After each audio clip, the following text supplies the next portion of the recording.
अस्सलामुअलैकुम दोस्तों और साथियों, उम्मीद है आप लोग खैरियत से होंगे। इस वीडियो में हम बात करेंगे एक ऐसी बीमारी के बारे में कि जिसमें जो नौजवान लड़कियां होती हैं ख़ुसूसी तौर पे, और अक्सर वो लड़कियां वो होती हैं कि जिनका ताल्लुक़ या तो अपर मिडिल क्लास से होता है या जो हायर सोशो इकनॉमिक जिसे क्लास कहते हैं हम, यानी अमीर लोगों से होता है। तो उस क्लास की नौजवान लड़कियां अचानक खाना पीना बंद कर देती हैं, कम से कम कर देती हैं। एक ऐसी बीमारी के बारे में हमने बात करना है। इस बीमारी को हम कहते हैं एनोरेक्सिया नर्वोज़ा। एनोरेक्सिया का क्या मतलब होता है कि जब हमें भूख नहीं लगती तो हम कहते हैं कि हम एनोरेक्सिया का शिकार हैं। नर्वोज़ा हमेशा कहते हैं कि जब कोई आसाब से मुतल्लिक कोई चीज़ हो। यानी इस बीमारी के नाम से हमें ये पता चलता है कि ये एक ऐसी कोई आसाबी बीमारी है, कोई साइकोलॉजिकल इशू है कि जिसमें भूख ना लगने का अमल होता है। लेकिन दिलचस्प बात यह है कि इसमें इंसान खुद नहीं खा रहा होता है, वो आसाबी तौर पे कुछ ऐसी सोचों का शिकार हुआ होता है कि जिसके नतीजे में वो फिर खाना पीना अपना कम से कम कर देता है। वो सोचें क्या होती हैं कि वो जो, क्योंकि 90% लड़कियां होती हैं, यंग होती हैं, वो लड़कियां जो टीन एज से थोड़ा सा बड़ी अभी यानी कि उम्र की तरफ जा रही होती हैं, तो अचानक ही उनके दिमाग में ये बात आना शुरू हो जाती है कि वो जो भी खाती हैं उनका वज़न बढ़ता है।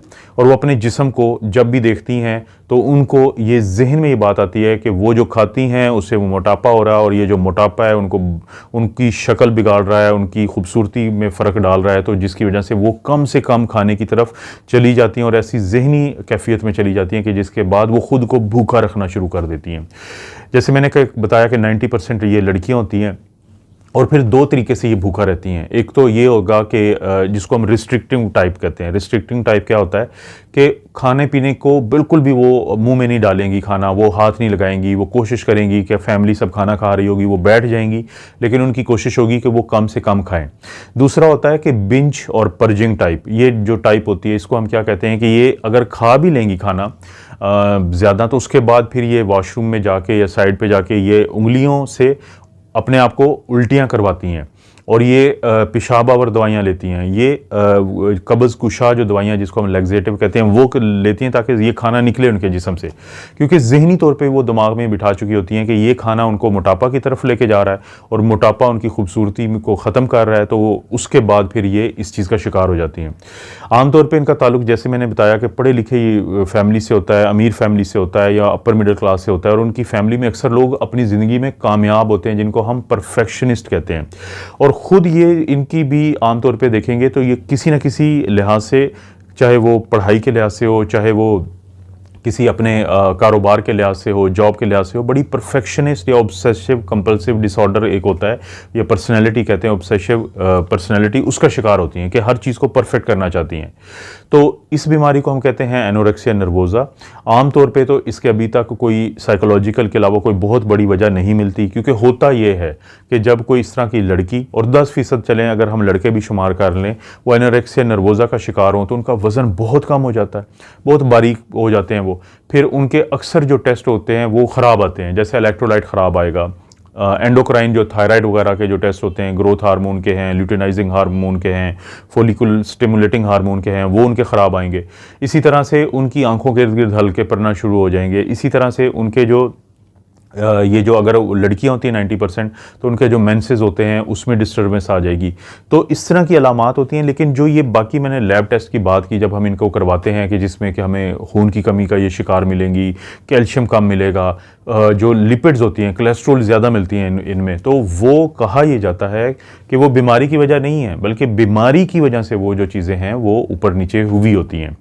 तो इसकी आमतौर पे डॉक्टर जो तशख़ीस करते हैं वो हिस्ट्री लेके, बड़ी डिटेल में हिस्ट्री ली जाती है, पूछा जाता है हर चीज़ के बारे में, मरीज़ को चेक किया जाता है, तो फिर इसकी तशख़ीस की जाती है। क्योंकि ये एक ज़हनी मसला है, ये एक साइकोलॉजिकल इशू है, तो सबसे अहम है कि फैमिली और जो पेशेंट होता है उसकी साइकोथेरेपी की जाए, जिसको हम CBT कहते हैं, कॉग्निटिव बिहेवियरल थेरेपी। यानी एक ऐसा तरीका इलाज के जिसमें आप मरीज़ और उसकी फैमिली से बात करते हैं, और उस बातचीत करके फिर आप कायल करते हैं मरीज़ को कि वो खाने की तरफ जाए।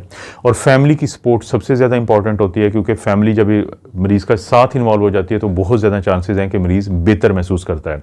लेकिन अगर कोई बिल्कुल भी इस चीज़ की तरफ ना आए और खाने पीने की तरफ ना आए, तो बाज़ औक़ात हमें ड्रिपों के ज़रिए खुराक देने की कोशिश की जाती है, क्योंकि खुदा ना खास्ता ये इस हद तक ख़तरनाक बीमारी साबित हो सकती है कि मरीज़ की जान जा सकती है, या मरीज़ खुदकुशी कर लेता है इस साइकोलॉजिकल पूरे इशू के तहत।